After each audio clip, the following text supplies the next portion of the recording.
चुनावी गहमा गहमी है और ऐसे में कुछ हाई प्रोफाइल नाम नॉमिनेशन के लिए पहुंचे हैं, जिन पर बात करेंगे हम। सबसे पहले बात चिराग पासवान की करते हैं। अपने पिता की वो सीट जहां से रामविलास पासवान 8 बार संसद का सफर तय कर चुके हैं, उस सीट पर चिराग पासवान ने आज नॉमिनेशन फाइल किया।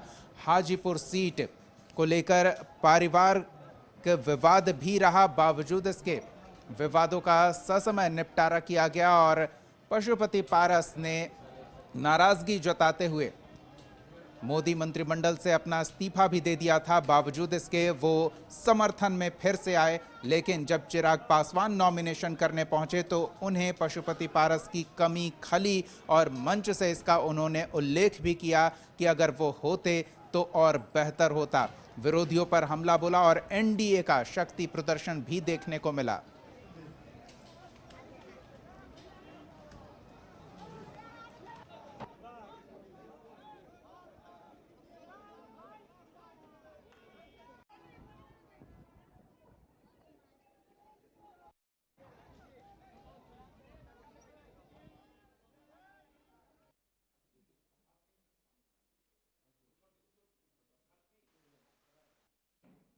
उनकी कमी महसूस होती है और खास तौर पर हाजीपुर हम लोग खुद नारा लगाते थे।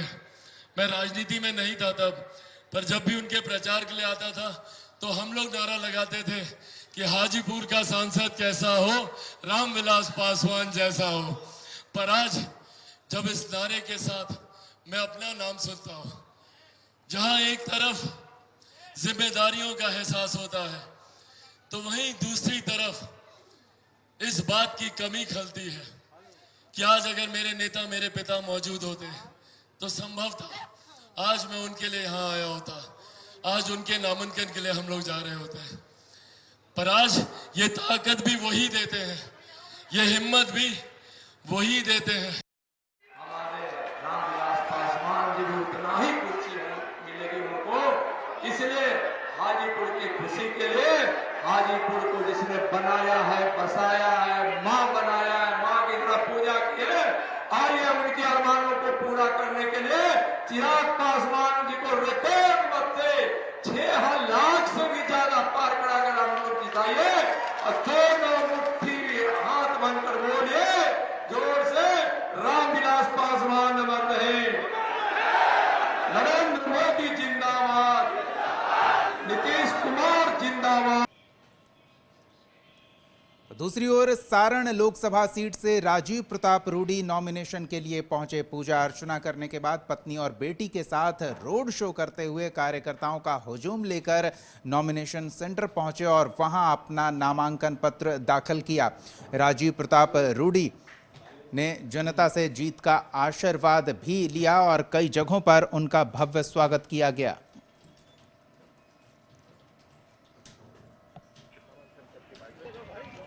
व्यवस्था के तहत हमने अपने चुनाव के प्रक्रिया को प्रारंभ करते हुए आज भारतीय जनता पार्टी के प्रत्याशी के रूप में हमने अपना नामांकन 20 संसदीय सारण संसदीय क्षेत्र के लिए दर्ज किया। और आप सब लोगों को बताना चाहूँगा कि ये प्रक्रिया संवैधानिक है और जिसके खतरा के बारे में कल कोई राष्ट्रीय जनता दल के नेता ने कहा, तो अगर संविधान पर खतरा होता तो हम और आप यहाँ पर खड़े होकर के और रिटर्निंग ऑफिसर के पास खड़े होकर के शपथ नहीं लेते।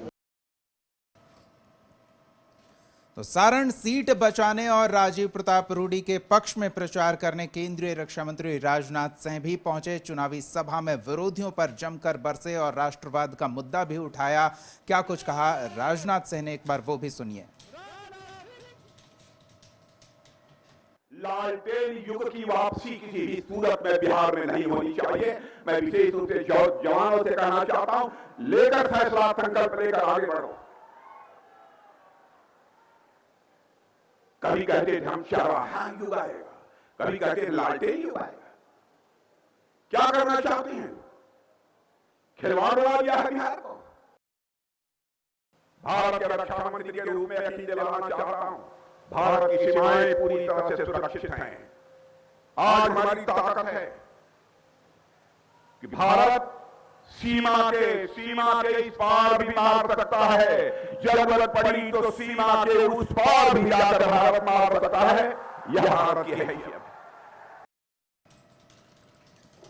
चलिए, तो दोनों सीटों पर वैसे तो एनडीए प्रत्याशी ने नामांकन दाखिल किया है, लेकिन दोनों ही सीट बहुत खास है। हम इसको समझने का प्रयास करेंगे। संपादक अशोक मिश्रा हमारे साथ जुड़ रहे हैं। अशोक जी, चुनावी गहमा गहमी में परिवारवाद का मुद्दा खूब उछल रहा है, लेकिन चाहे बात सारण की कर लें या फिर चिराग पासवान के हाजीपुर की, दोनों ही खेमों में दो व्यक्ति पारिवारिक राजनीतिक विरासत के साथ मैदान में उतरे हैं। बिल्कुल, लेकिन देखिए, चिराग पासवान के खिलाफ तेजस्वी आरोप लगा रहे हैं कि चिराग पासवान बाहरी हैं। उनके कहने का अर्थ ये है कि चिराग पासवान बिहार की माटी से जुड़े हुए नहीं हैं। दूसरी तरफ सारण में आपने देखा कि लालू प्रसाद यादव जी की बेटी हैं और रोहिणी आचार्य, उनके बारे में भी कहा जा रहा है कि बाहरी हैं, चूँकि शादी हो गई और वो विदेश में रहती हैं। तो अब जिसका राजनीतिक वजूद जितना मजबूत होगा, उसके खिलाफ आरोप उतने मजबूती से लगेंगे। और स्वाभाविक है, अब दोनों जिनके जो आरोप लगाते हैं और जिनके ऊपर आरोप लगता है, दोनों नेता एक ही एक तरह से कहिए सीमावर्ती इलाके में लड़ रहे हैं। चिराग पासवान रामविलास पासवान की कह सकते हैं पृष्ठभूमि पर लड़ रहे हैं, कह रहे हैं कि ये हमारे पिता की ज़मीन है, ये हमारे पिता की भूमि है, इसमें उनका खून लगा हुआ और इसलिए हम आएंगे। रोहिणी आचार्य बोल रही हैं कि सारण उनके पिता का, उनका कर्म क्षेत्र रहा है, लालू प्रसाद यादव जी का गृह क्षेत्र भी रहा है, तो ऐसी परिस्थिति में वो उनकी भूमि है। वहाँ विपक्ष की भूमिका में है राजीव प्रताप रूढ़ी, वो बीजेपी के सांसद हैं, निवर्तमान सांसद हैं। यहाँ विपक्ष की भूमिका में आरजेडी है, शिवचंद्र राम चुनाव लड़ रहे हैं। तो नेताओं की जो भाषा है, नेताओं के जो आरोप हैं, वो एक जगह, एक स्थान और एक लोकसभा क्षेत्र तक सीमित नहीं रहता है, हर जगह उनका बदल जाता है। और यही वजह है कि जो आज आरोप प्रत्यारोप लग रहे हैं, उन आरोप प्रत्यारोप में मुख्य रूप से यही कहा जा सकता है कि चुनाव जीतने के लिए नेताओं के पास अब कोई मुद्दा नहीं है, मुद्दा विहीन। अब देख लीजिए ना, चुनाव 2 फेज़ का हो गया, अब तीसरे फेज़ के चुनाव की तैयारी है। अभी तक सही महीने में घोषणा पत्र नहीं आया है कई राजनीतिक दलों का। कई राजनीतिक दलों ने अपने मतदाताओं से ये भी वादा नहीं किया है कि वो क्या करेंगे। सिर्फ 2 ही बातें होती हैं, भ्रष्टाचार, परिवारवाद, जातिवाद, बाहरी, लोकल, जिससे आम जनता को कोई मुद्दा उससे मतलब नहीं है। आम जनता को मुख्य रूप से उसकी रोजी रोटी कैसे चले, उसके पेट में अनाज कैसे जाए, उसके बच्चों के तालीम कैसे मिले, उसके बच्चे को घर कैसे हो, ये इसकी चिंता है। लेकिन नेताओं के जो आप भाषण देखिए, आज केंद्रीय रक्षा मंत्री राजनाथ सिंह जी आए, उन्होंने जो भाषण दिया है वो भी आप देखिए। उन्होंने कहा है कि राजीव प्रताप रूढ़ी ट्रेंड पायलट हैं, वो उड़ा करके ले जाएंगे। मतलब अब सोच लीजिए, कहने का मतलब ये है कि जो राष्ट्रीय मुद्दा है वो उसी मुद्दे को लेकर के ये लोकसभा का चुनाव हो रहा है। बिहार का जो मुद्दा है उसी को लेकर के ये लोकसभा का चुनाव हो रहा है। लेकिन इस चुनाव में सबसे बड़ा सवाल अभी भी वही है जो शुरुआती दिनों में था कि आखिर किस मुद्दे पर बिहार का चुनाव हो रहा है, किस मुद्दे पर देश का चुनाव हो रहा है। अगर नरेंद्र मोदी ने अगर 400 पार का नारा दिया था तो उन्होंने परिवारवाद और भ्रष्टाचार पर भी आरोप लगाया था और उसको मुद्दा भी बनाया गया था, बिहार में वो मुद्दा भी बना। लेकिन परिवारवाद तो अब देख सकते हैं, जमुई से प्रधानमंत्री की सभा शुरू हुई और परिवारवाद वहीं से समाप्त हो गया, चूँकि विपक्ष ने आरोप लगाया कि जहां से प्रधानमंत्री जी ने सभा शुरू की है वही परिवारवाद का नमूना है, यानी कि चिराग पासवान के बहनोई वहाँ से चुनाव लड़ रहे हैं। भ्रष्टाचार पर जब बात हुई तो भ्रष्टाचार के मामले में भी कई ऐसे मामले आ गए जो विपक्ष के लिए वो काफ़ी बेहतर साबित हुआ। तो अब भ्रष्टाचार का मामला भी धीरे धीरे, जातिवाद का आया तो उस पर भी हो गया, फिर अति पिछड़ों की बात हुई, फिर उस पर भी अब संविधान बचाओ की बात हुई, संविधान खत्म करने की बात, यानी कि जो मुद्दे हैं वो एक भी मुद्दे अस्थाई नहीं रह रहे हैं और उस मुद्दे से आम जनता का कोई लेना देना नहीं है। आम जनता का जो जिस मुद्दों से लेना देना है, नेता अभी भी उस इशू पर परहेज कर रहे हैं, क्योंकि उसमें नेताओं की पोल खुल जाएगी। अगर मान ली एक भी बिहार में या देश में कोई भी राजनीतिक दल ऐसा नहीं है जो खास करके थोड़ा सा आप कह सकते हैं वामपंथी दलों को छोड़ करके, लेकिन अधिकांश दल जो हैं सो कभी न कभी सत्ता में रहे हैं। आरजेडी अगर 15 साल पहले सत्ता में थी तो जदयू 15 साल बाद से सत्ता में है, कांग्रेस उसके पहले सत्ता में थी। लेकिन सबसे बड़ा सवाल है कि कोई भी पार्टी अपने मतदाताओं को यह बताने के लिए तैयार नहीं है कि उनकी जब सत्ता थी बिहार में या देश में जब उनकी सत्ता थी तब उन्होंने आम लोगों के लिए क्या क्या किया था। और यही वजह है कि आज राजनीतिक दिग्गजों का जो नामांकन हुआ है उस नामांकन में बड़े बड़े नेता मंच पर जुटे हैं, भारी संख्या में जनता भी जुटी है, लेकिन जनता के मुद्दे गायब हैं और नेताओं की उपस्थिति सिर्फ एहसास दिलाती है कि चुनाव हो रहा है। क्योंकि नेताओं की उपस्थिति की आप बात कर रहे हैं तो चिराग पासवान ने एक नाम विशेष रूप से उल्लेखित किया है और पशुपति पारस का। वो कह रहे हैं कि मेरे मन में उनके प्रति सम्मान है, पिता तुल्य मैं उन्हें मानता हूं, अगर वो आते तो अच्छा था, लेकिन अभी भी नाराजगी दिखा रहे हैं। तो वो समर्थन तो व्यक्त कर चुके हैं, फिर क्या लग रहा है ये पारिवारिक कलह बरकरार है? देखिए, इसमें दो बातें हैं। इस हिसाब से दो चीज़ें चिराग ने की है। एक तो उन्होंने आम जनता को यह दिखाने की कोशिश की है कि पशुपति कुमार पारस के प्रति हमारी श्रद्धा अभी भी है। दूसरी तरफ पशुपति कुमार पारस के समर्थकों को भी ये संदेश देने की कोशिश की है कि हम अभी भी पारस जी का सम्मान करते हैं। लेकिन सबसे बड़ा सवाल ये है कि अगर चिराग पासवान सही मायने में चाहते थे कि पशुपति कुमार पारस उनकी सभा में आवें, उनके नामांकन के वक्त आवें, तो उन्होंने पहल क्यों नहीं की?